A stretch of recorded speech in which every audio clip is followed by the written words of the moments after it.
presidente. Qualquer momento.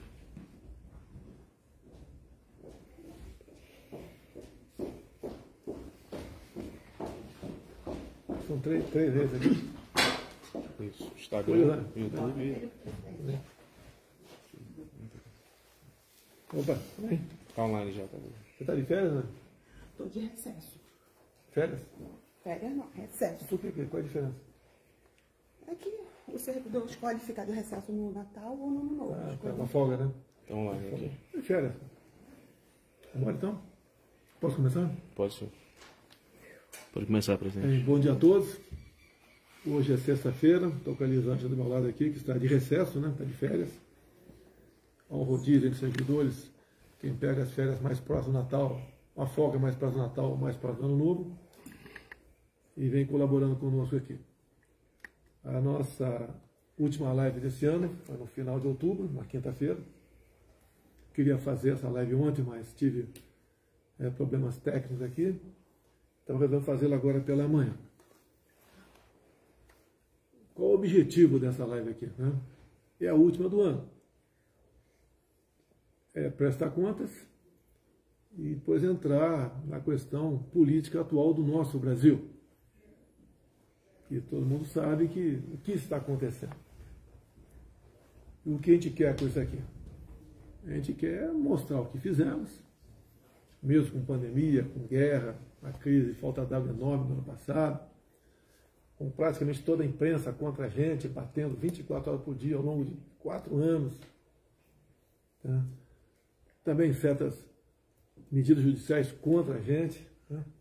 Mas nós vencemos a esses 4 anos com um saldo bastante positivo que pese os problemas que nós tivemos.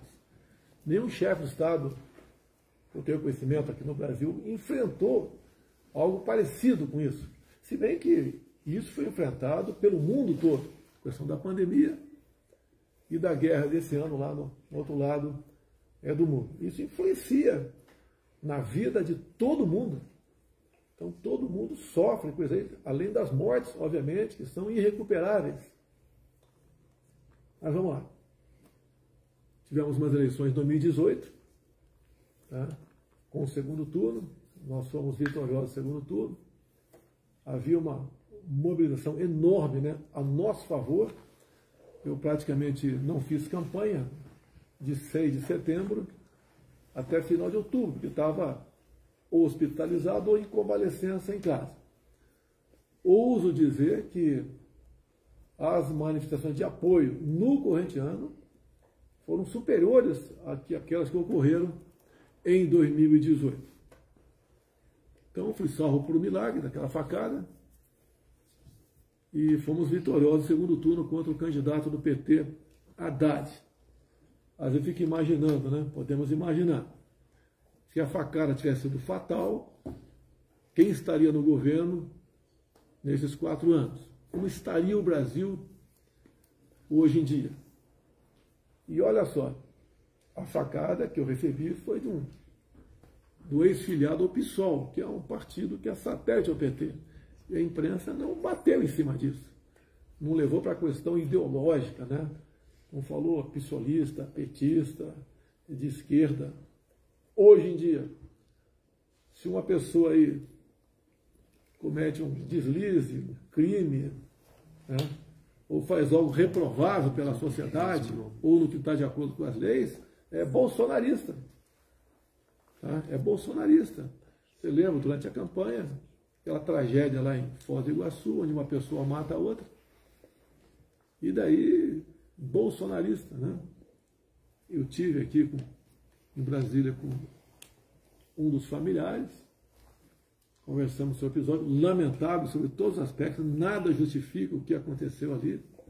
Né? Como nada justifica aqui em Brasília essa tentativa de um ato terrorista, não, aqui na região do aeroporto de Brasília. Nada justifica.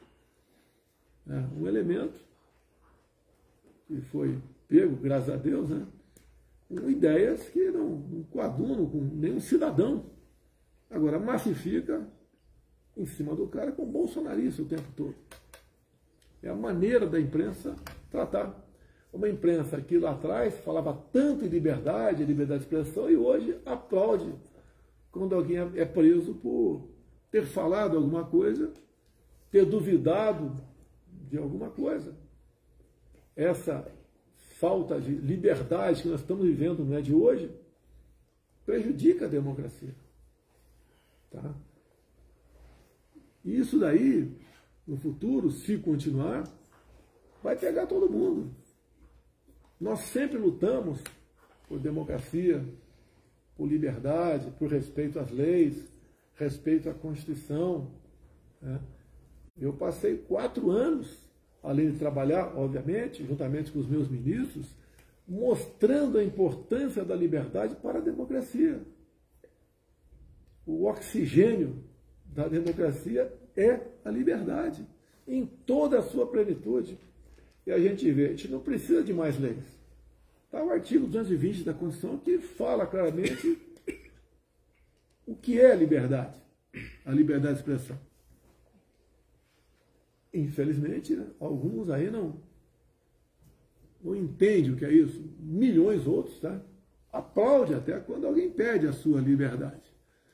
Eu lembro, durante meus 4 anos, que eu não deixei de arrastar multidões pelo Brasil.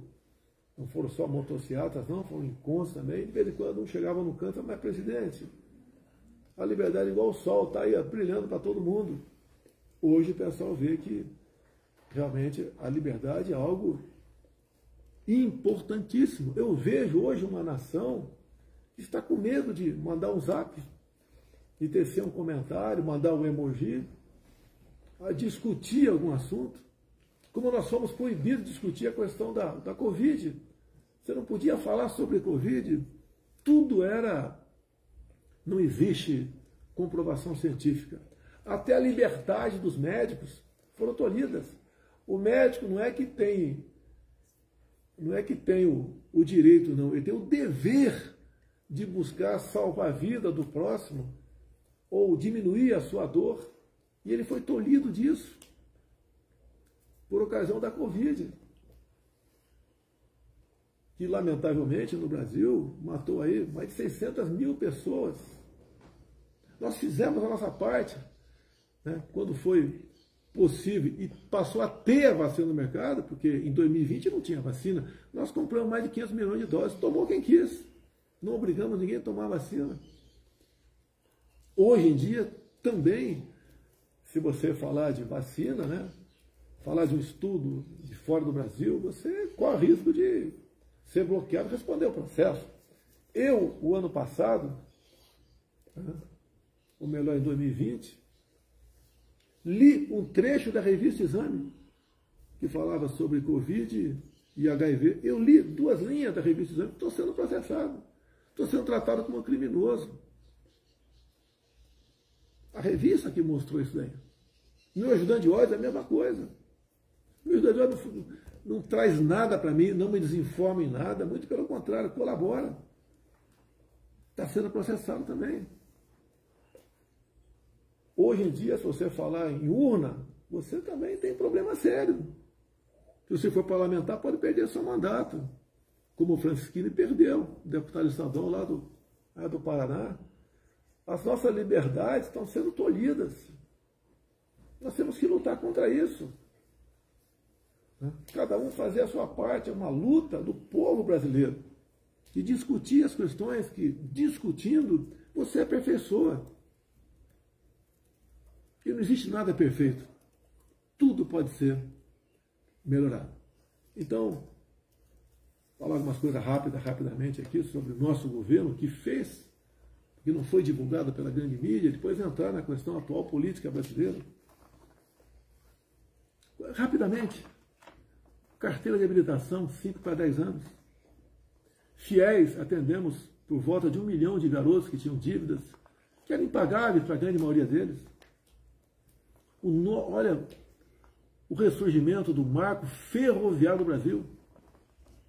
Olha a BR do Mar. O Auxílio Brasil, por ocasião auxílio emergencial, por ocasião da Covid. Água para o Nordeste. Mesmo com a Covid e com a seca, Criamos praticamente 3 milhões de empregos até 2021. Internet nas escolas, eu acho que raras são as escolas que não têm internet no norte e nordeste do Brasil. Combate à corrupção. A Petrobras chegou a se endividar em 900 bilhões de reais. Porte de arma para o homem do campo. Levamos a paz para o campo. O nosso decreto de armas, que agora estão dizendo que vão ser revogados, foi um dos responsáveis, uma das ações responsáveis, por passarmos de 60 mil mortes por ano para 40 mil. Então isso dá uma redução de 30%, mais ou menos, 30 e poucos por cento. Todo mundo aqui disse que ia combater a violência. Nós combatemos também com isso, além de recursos lá do Ministério da Justiça, para todos os governadores, sem exceção. Não interessa se o governador era do PC, do B, ou de outro partido qualquer, todos ganharam recursos nossos. Também o trabalho dos secretários de segurança, mas o nosso trabalho norteou. A questão das armas é uma segurança para a pessoa. A gente voa pelo Brasil e vê o nosso campo. Como é que pode um homem do campo lá ficar sem uma arma para se defender, meu Deus do céu? E por vezes também na cidade. Agora, quando algum CAC faz uma besteira, se o mundo cai a cabeça sobre os nossos decretos, sobre os CACs. Temos na ordem de 1 milhão de CACs pelo Brasil. Foi algo que marcou a questão da segurança, diminuiu a violência no Brasil. O nosso apoio ao agronegócio, é muito o que falar aqui, mas o agro abate recorde, também por iniciativa deles, né, pela vontade, pela maneira como eles se dedicam à questão do agro, se aperfeiçoando, se modernizando.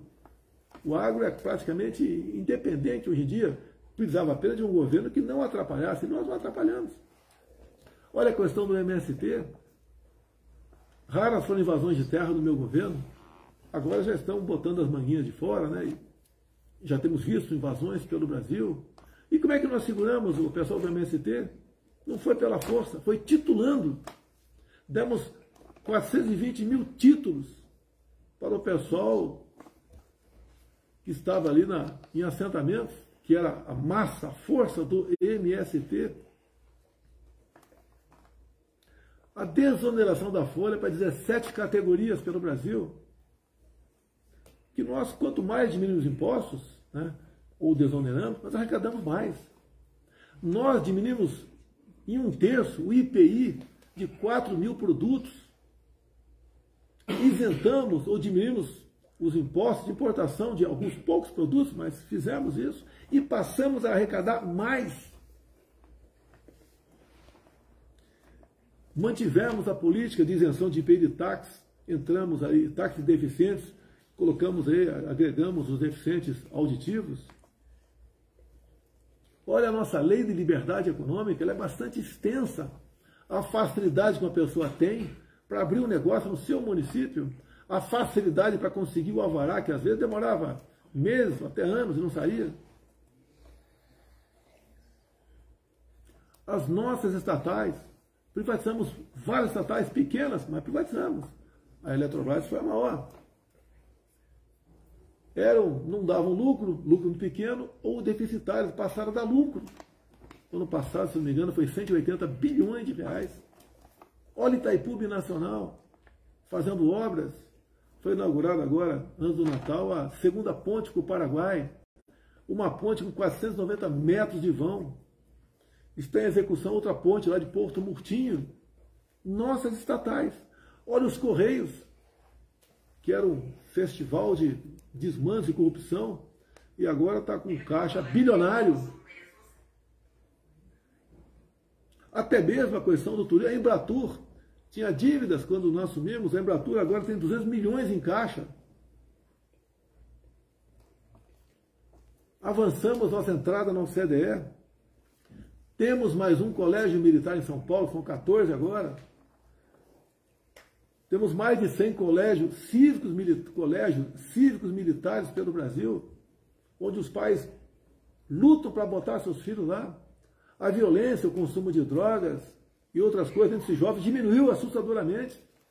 dada a disciplina adotada nas escolas, além da nota da garotada. Quem diria, faltava água em Bagé, Rio Grande do Sul, a gente não sabia disso. O prefeito nos procurou e está lá o Exército construindo a barragem de Bagé. A gente, quando fala em falta d'água, a gente pensa no Nordeste, né? No Nordeste nós concluímos a obra da transposição. A Lei Rouanet, nós não acabamos com a Lei Rouanet, apenas passamos a atender muito mais gente do que pouca gente com muito recurso. Fizemos uma verdadeira revogação nas normas regulamentadoras que levavam pânico ao empresariado, ao homem do campo, tá? Por ocasião das visitas daqueles que iam ver como é que estava o trabalho das pessoas nessas áreas. Olha a nossa escolha técnica de ministro. Durante meu tempo todo eu falava, compare os meus ministros com os ministros de governos anteriores. Agora, compare os nossos ministros, que ainda temos, né, com os indicados do nosso opositor. Resgatamos, colaboramos para resgatar o patriotismo no Brasil. A bandeira verde e amarela passou a tremular pelo Brasil todo. O respeito à família. Nada de querer mexer na questão da tradição familiar nas escolas.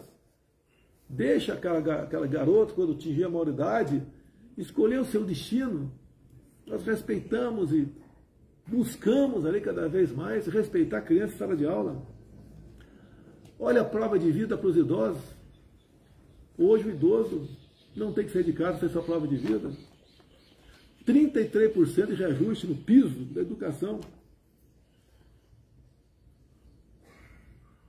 O pessoal da agricultura familiar, aquele que leva realmente a comida para as feiras, para a nossa casa, passamos o TAP, né? A declaração de apoio ao Pronaf, de 20 para 40 mil reais.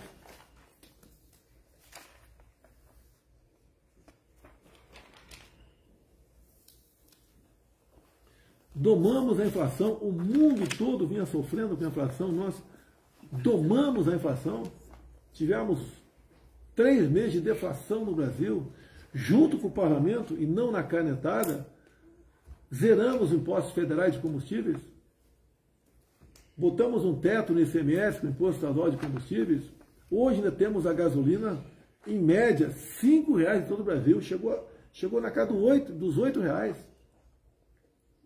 Está no orçamento tudo previsto para que o ano que vem continue zerado os impostos federais, mas o novo governo, como você viu, a imprensa dessa vez noticiou corretamente, né? O novo governo quer que se volte a cobrar os impostos federais a partir de janeiro agora. Então, pelo que tudo indica, a gasolina sobe quase R$1 a partir de 1º de janeiro agora. É o novo governo. Não é nosso.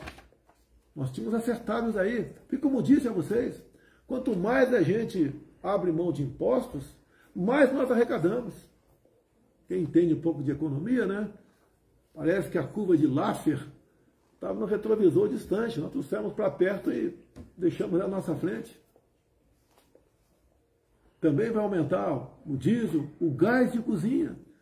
Tão criticado eu fui pela oposição lá atrás, né? Com a pandemia, com a guerra, em especial, quando subiu o preço dos combustíveis no mundo todo, foi criticado.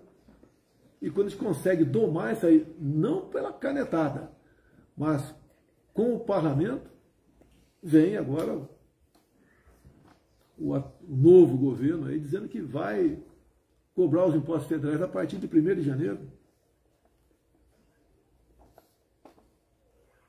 Hoje nós somos o 2º país mais digital do mundo. Isso ajuda você a abrir empresas. Lá pelos anos 2010, você levava aí 3, 4 meses para abrir uma empresa.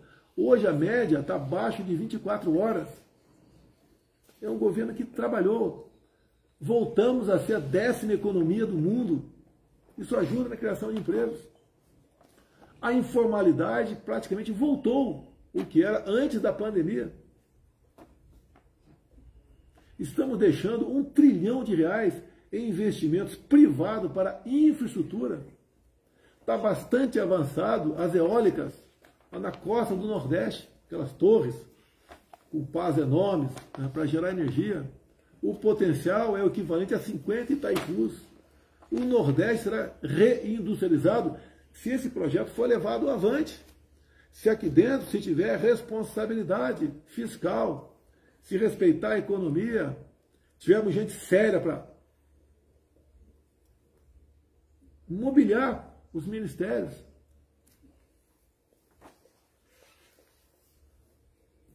Antes de passar ao assunto atual, né, não quero delongar na minha live, lamentar aí o passamento do Rei Pelé, no dia de ontem. Eu, no primeiro mandato meu, comecei em 91, tive um contato com ele, tive o prazer de conversar alguns minutos com ele. Pessoa simples, todo mundo sabe disso, mas que levou o nome do Brasil nos 4 cantos do mundo. Tá? Hoje o mundo todo chora o passamento do Pelé. Tá? E nós lamentamos também aqui. Ontem publiquei 3 dias de luta oficial pelo passamento do nosso brasileiro aí, Pelé. Tá? A mãe dele é viva, tem 100 anos. Não sei como é que é o estado de saúde dela, uma pessoa com 100 anos de idade, né? Eu perdi minha mãe esse ano com 94. Mas a pior coisa que pode acontecer com um ser humano é ver um filho ir embora. Tá? Então aí que Deus aí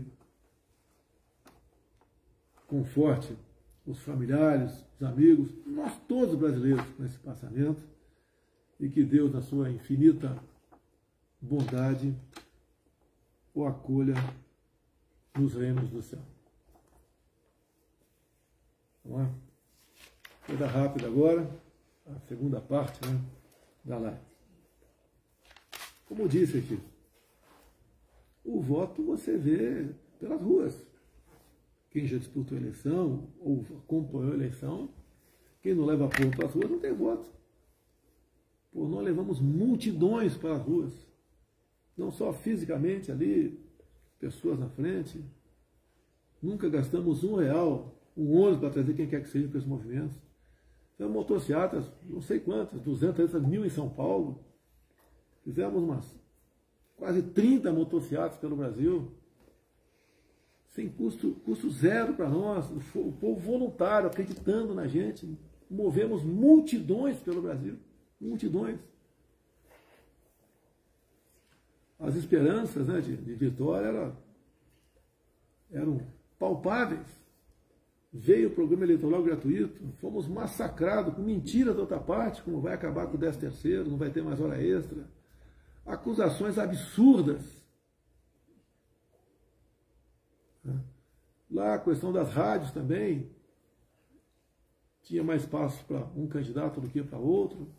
Tivemos também ali certas medidas adotadas pela Justiça Eleitoral que ninguém conseguia entender. Foi proibido fazer live em casa. Então tivemos problemas. Foi uma campanha imparcial? Obviamente que não foi imparcial. Foi parcial. E tivemos, então, os resultados, né? No segundo turno, 50,9 contra 40,1. Se você duvidar da urna, você está passível de responder processo. Isso é crime. Mas tudo bem, não vamos duvidar das urnas aqui. O partido nosso entrou com uma petição para que fosse ajustado algumas coisas, né? Tirado dúvidas, e em vez do TSE vem para cá, discute, no dia seguinte indeferiu, arquivou e deu uma multa de 22 milhões de reais ao nosso partido. Bem, o que acontece? Qualquer medida de força sempre é uma reação. Você tem que sempre buscar o diálogo para resolver as coisas. Você não pode dar um soco na mesa e não se discute mais esse assunto. Isso tudo trouxe aí uma massa de pessoas para as ruas, protestando. Desde o dia seguinte do resultado das eleições. E essa massa, atrás de segurança, foi para os quartéis. Eu não participei desse movimento. Eu me recolhi. Porque eu acreditava e acredito ainda que fez a coisa certa, de não falar sobre o assunto para não tumultuar mais ainda. A imprensa sempre ávida para pegar uma palavra errada minha, né, uma frase fora de contexto, para criticar. Então, o que houve pelo Brasil foi uma manifestação do povo, que não tinha liderança, não tinha ninguém coordenando, já eu sou líder desse movimento. Não tinha. E o protesto, tá, pacífico, ordeiro, seguindo a lei, ele tem que ser respeitado, contra ou a favor, quem quer que seja.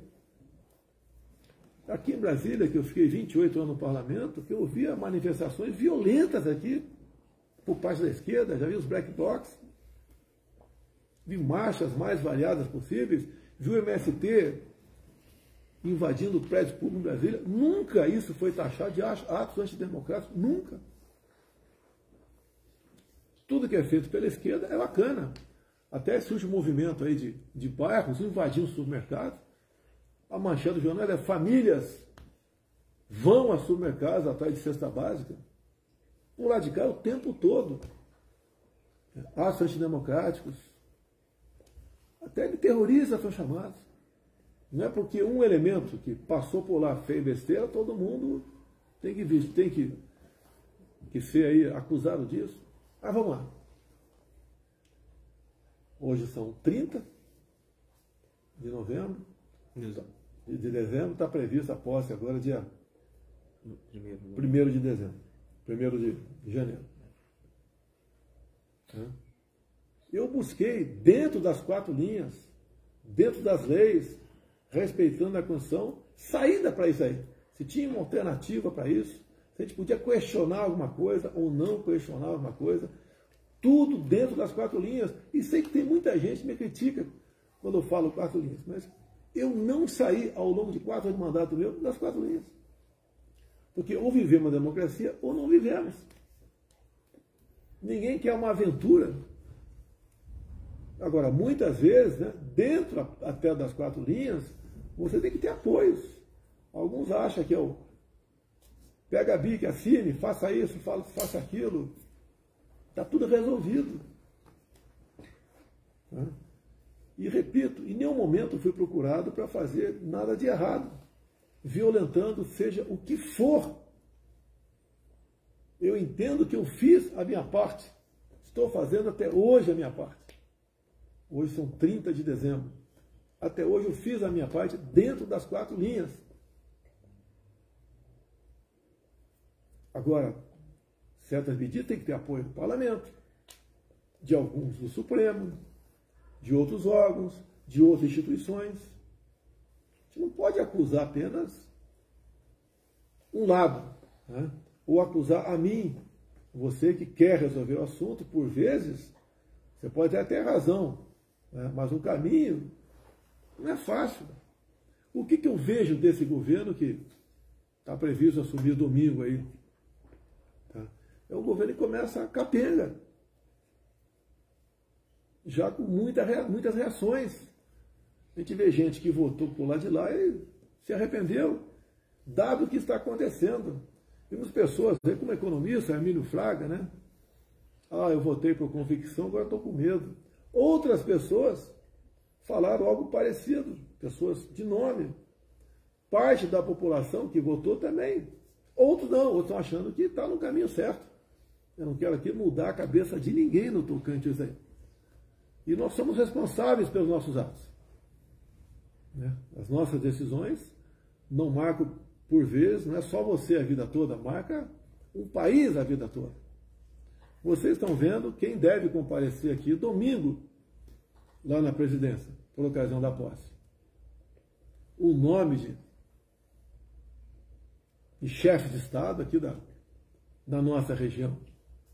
O Maduro vai se fazer presente. O Boric, o Ortega, né? Então, foi em São Paulo todo presente, que agora tem outro nome, né?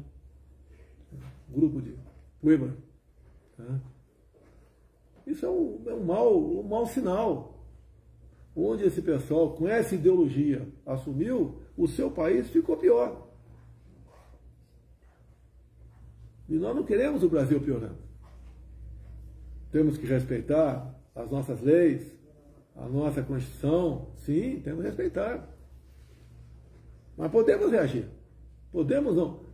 É direito nosso, ou mais que direito, é o dever nosso reagir. Qualquer manifestação, né, uma vez, como diz a lei, participa, onde vai fazer a manifestação e tem as normas, participa as autoridades, né, competentes, é bem-vinda. Nós não queremos o confronto, nem estimulo ninguém para partir para o confronto. E a pior maneira é tentar resolver o assunto. Creio, né, no patriotismo de vocês, na inteligência de vocês, na garra. Sei o que vocês passaram ao longo desses 2 meses de protesto, sol, chuva. Sabemos perfeitamente disso aí. Isso não é nada que vai ficar perdido. Imagens foram para fora do Brasil. Aqui dentro, despertou na cabeça de milhões de pessoas a estudar, né? Por que tivemos essas manifestações pelo Brasil? Espontânea. Isso é o pessoal passou a entender o que ele tem a perder. Passou a entender melhor ainda do que a política brasileira. Passou para muita gente a preocupação com o voto de cada um. O voto é importantíssimo. Você não nega isso. Voto responsável. E esse povo, essa massa que foi para os quartéis, né, foram falar o que lá? Socorro, queremos transparência, queremos liberdade, respeito à Constituição. Queremos um país onde nós possamos nos orgulhar deles. Não queremos a volta ao passado. Algo de errado nisso? Estão lutando até por aqueles que os oprimem. Estão lutando até pela imprensa brasileira. Que tem muito repórter aí que sabe que a matéria é publicada, ou vai para as televisões, ou vai para a rádio, não é bem aquilo que aconteceu. A imprensa livre é a garantia de uma democracia. Hoje a imprensa mesmo sente o que é a falta de liberdade. A liberdade, como nós sabemos, é o oxigênio da democracia. O quadro que esteve na frente agora, a partir de 1º de janeiro, não é bom. Não é por isso que a gente vai jogar a toalha, deixar de fazer oposição, deixar de criticar, deixar de conversar com seus vizinhos, agora com muito mais propriedade, com muito mais conhecimento. E o que nós queremos? Eu vou dizer que fui o melhor presidente do mundo? Não, não vou dizer isso. Dei o meu sangue ao longo desses 4 anos. Aqui do meu lado tem uma piscina enorme, olímpica, que eu desliguei o aquecedor, né? Gastava muita energia logo em janeiro de 2019. Se eu entrei 20 vezes nela ao longo desses 4 anos, foi muito. Se eu participei de 10 churrasquinhos aqui do lado, aqui ao longo desses 20 anos, desses 4 anos, foi muito. É trabalho de domingo a domingo. Não estou reclamando. Fui voluntário a ser candidato a presidente da República. Não sei o que aconteceu em mim. Foi um chamamento de Deus, talvez. Né? Se lance candidato, deixa o resto comigo. E quem acredita em Deus, sabe que para ele tudo é possível. Não vamos achar que o mundo vai acabar dia 1º de janeiro. Vamos por tudo ou nada. Não. Não tem tudo ou nada. Inteligência. Mostrar que somos diferentes do outro lado. Nós respeitamos as normas, as leis da Constituição. Nós sabemos dar valor à liberdade que eles têm. Que se o outro lado aqui tivesse do outro lado, essa liberdade tinha ido embora há muito tempo. Deus, pátria, família e liberdade. Coisas que ficam para sempre. Por falta de conhecimento, meu povo pereceu. Hoje o povo está tendo conhecimento. Está vendo que mentiras, quando eu era criticado pela oposição na guerra, que os combustíveis subiram, nós conseguimos baixar, conversando com o parlamento brasileiro. Hoje, agora, eles querem aumentar, vão aumentar. Hoje vi programa de televisão, vão taxar o Pix. A gastança é enorme, bacana, né? Muito bacana para muita gente, entre aspas, aí. Fura-teto, etc, etc. Você quer fazer um benefício, um bem para alguém, você tem que buscar alternativa, o dinheiro não cai do céu. Cada pessoa que recebe um benefício, outra vai ter que trabalhar para que aquele benefício seja pago. Não é simplesmente botar a Casa da Moeda para funcionar, rodar papel, que está tudo certo. Nós tínhamos acertado a questão dos R$600, buscando lá nos dividendos, a nossa equipe econômica. Não ia ter nunca uma medida como essa agora de explodir o teto, né? Que foi uma medida adotada pelo governo Temer para exatamente segurar a gastança, que estava demais. Alguma coisa pode ser vista no teto? Poderia ser vista no teto? Poderia, sem problema nenhum, mas não a explodir o teto. A mensagem que eu passo para vocês é um momento triste para milhões de pessoas, alguns outros estão vibrando, mas é a minoria. É um momento de reflexão. Tem gente que deve estar chateada comigo, devia ter feito alguma coisa, qualquer coisa. Eu não poderia fazer o que o outro lado fez. E digo, né, para você conseguir certas coisas, mesmo dentro das quatro linhas você tem que ter apoio. Não é momento de procurarmos responsáveis pela situação que está acontecendo. Todos nós, sem exceção, somos responsáveis. Todos nós somos responsáveis. No meu caso, ficar atacando pessoas, instituições, grupos, seja o que for, né? Quando a situação está difícil, tem que buscar apoio, ajuda, né? Trazer gente para o nosso lado, prepará-las para momentos difíceis, que não é fácil tomar decisões.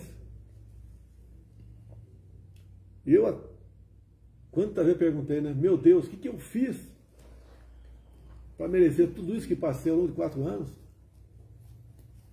Sacrifício familiar, sacrifício de momentos de lazer, os poucos que eu tinha, foi lá no Guarujá, em São Paulo, lá em São Francisco, em Santa Catarina, tive uma vez lá em Salvador também, dentro de um quartel.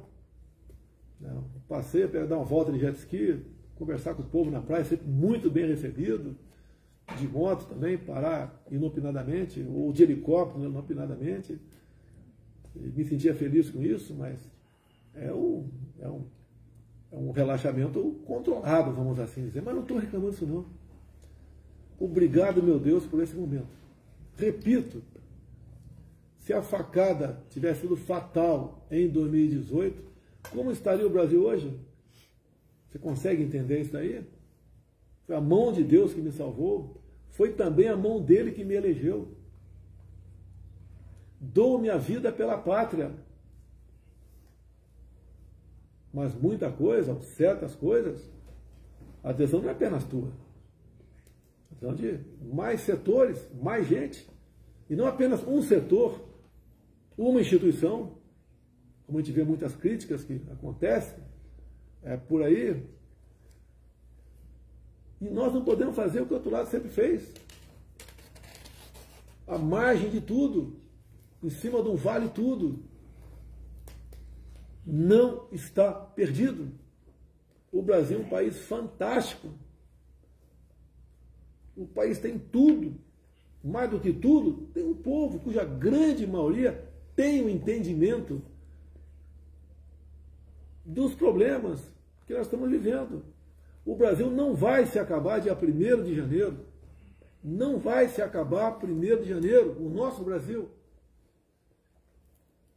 Temos aí 30 dias pela frente que o parlamento está de recesso. O parlamento que volta 1º de fevereiro é um parlamento mais conservador, mais de direita, menos dependente do poder executivo. Não vou discutir se foi bom ou não. As emendas individuais de deputados que estão na casa e são impositivas, 30 milhões por ano. Antes do Temer, né, a gente precisava, o parlamentar, negociar seu voto para conseguir liberar esse recurso, não precisa mais. E o parlamentar vai destinar os 30 milhões para municípios que você vai tomar conhecimento. Os senadores têm em torno de 50 milhões de reais. Então temos um Senado mais conservador, uma Câmara mais conservadora também. Você não pode querer resolver os problemas do Brasil apenas com o Poder Executivo, só o Poder Judiciário ou só o Poder Legislativo. São os 3 poderes. E mais ainda, quando você vê que alguém está fazendo coisa de forma repetida que você não gosta, não vá para o ataque. Não vá por ameaças. Tenta, sei que é difícil, chamar a pessoa para o teu lado. Eu fiz muito disso. Não pensem os senhores que ao longo desse mandato meu, eu não conversei com ninguém do Supremo Tribunal Federal, do TCU, do STJ, as lideranças do parlamento. Conversei com grande parte dessas pessoas para buscar aí, estar aí daquilo que nós achamos que está certo. E por vezes, eles convenceram que o lado dele estava certo. Eu sempre digo, né? Somos 3 poderes? Sim. Mas executivo e legislativo são praticamente irmãos siameses. Né? Os 2 juntos podem muito para o bem e para vencer o mal também. Apesar de muitos falar que a gente não tinha bom relacionamento com o parlamento, tivemos. Obviamente, não demos cargos ao executivo do 1º escalão, deixar bem claro. Do 2º escalão teve alguns cargos? Sim, teve. Os políticos que tiveram do 1º escalão não foi negociado com partidos. Mas foram pessoas que tinham um bom relacionamento no parlamento ou tinham um excelente conhecimento para exercer as atribuições do seu ministério. Repito, compare os meus ministros com os ministros que estão chegando. Repito, não vamos achar que o mundo vai se acabar dia 1º. Tem muita gente que está vivendo um clima aí de tristeza, quase que de velório. Tem outros de euforia. Ah, tirei o Bozo de lá.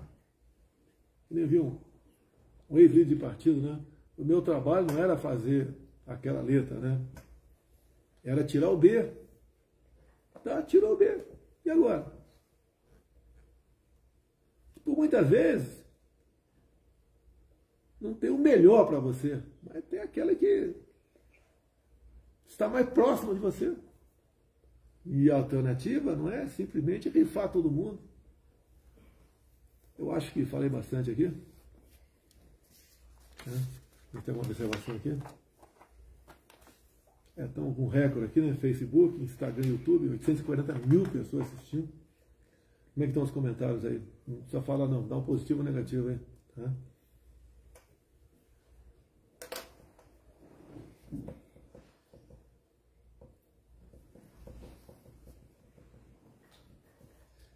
Jamais esperava chegar aqui.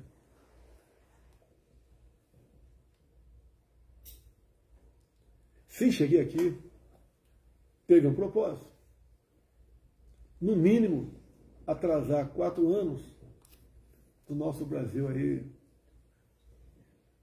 mergulhar nessa ideologia nefasta que é a da esquerda, que não deu certo em lugar nenhum no mundo.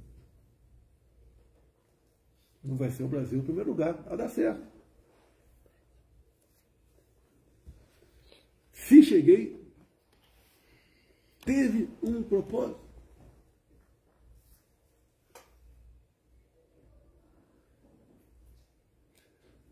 Se você está chateado, está constrangido, se coloque no meu lugar. Quantas vezes eu pergunto onde errei, o que podia ter feito de melhor, eu tenho a convicção, dei o melhor de mim.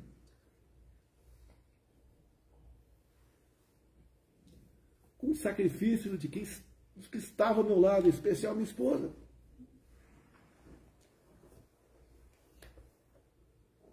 Minha filha, enteada.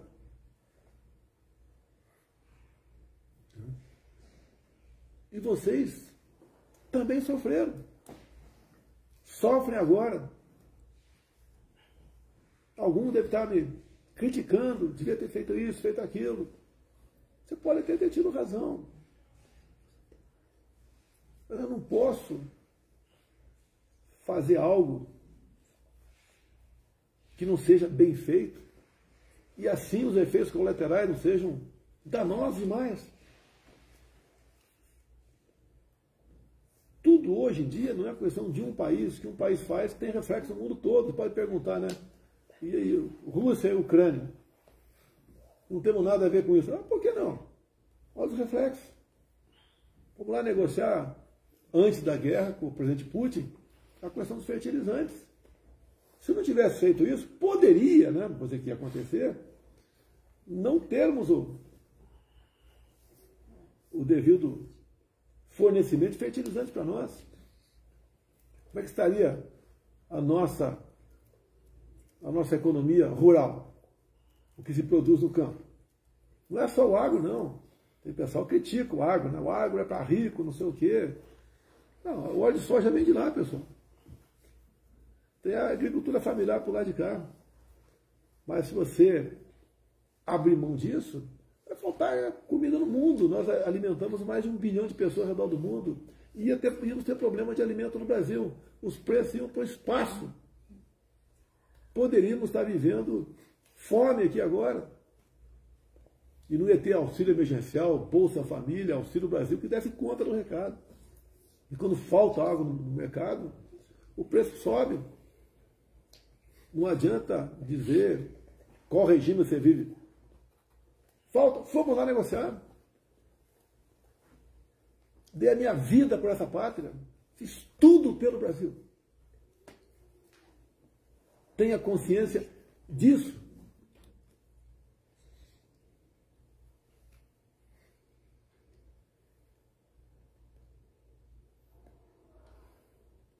O Brasil não vai se acabar de primeiro. Pode ter certeza disso. Hoje, temos uma massa de pessoas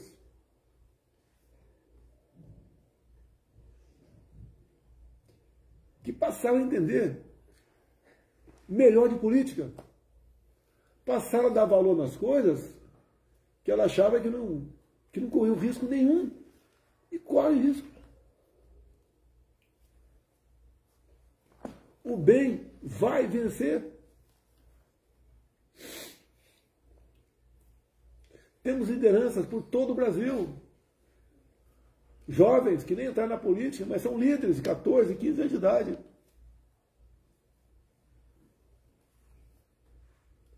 Essa garotada, esses políticos que se elegeram muitos aqui, primeiro mandato, outros reeleitos, muito boas pessoas, vão fazer a diferença.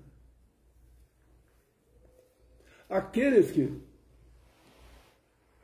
trabalharam contra por uma questão pessoal vão sentir o peso das consequências de políticas erradas que estão aí. O cara nem assumiu ainda e já temos problemas. Os mais humildes vão sentir aqui que quando se aumenta em quase R$1 o preço da gasolina, isso impacta a inflação também. Fura-teto, a questão de armas, vamos revogar todos os decretos das armas. Vai voltar a violência no Brasil. Arma de fogo é garantia de paz. Quem quer a paz se prepara para a guerra. Se a roda da economia não rodar, vai faltar dinheiro para servidor público. Não vai ficar igual a pandemia aqui. Foi mantido o salário de vocês, né? Se não rodar a economia, vai faltar recurso para todo mundo. Todo mundo vai sofrer, mas tenho certeza. Não vai demorar muito tempo. O Brasil vai voltar no eixo da normalidade, da prosperidade, da ordem, do progresso, do respeito, do amor à sua bandeira. O Brasil não sucumbirá. Acredito em vocês. Como foi difícil ficar 2 meses calado, trabalhando para buscar alternativas. Qualquer coisa que eu falasse seria um escândalo na imprensa. Eu quieto, sou atacado. Tá, vamos lá. Acredito em vocês, acredito no Brasil, acima de tudo, acredito em Deus. Temos um grande futuro pela frente. Perde-se batalhas, nós não vamos perder guerra. Muito obrigado a todos vocês por terem proporcionado esses 4 anos à frente da presidência da República. Fui compreendido por muitos, por outros não, querendo a perfeição. Vocês sabem agora a importância da união, sabem dar valor à liberdade, o respeito ao próximo, amar a família, buscar sempre a paz, a harmonia, não da boca para fora apenas, a importância para que nós possamos, nessa rápida passagem nossa aqui na Terra, vivermos em tranquilidade. Muito obrigado a todos vocês. Um abraço a todos, com muita luta, mas um bom 2023 a todos. Deus abençoe o nosso Brasil. Vamos em frente.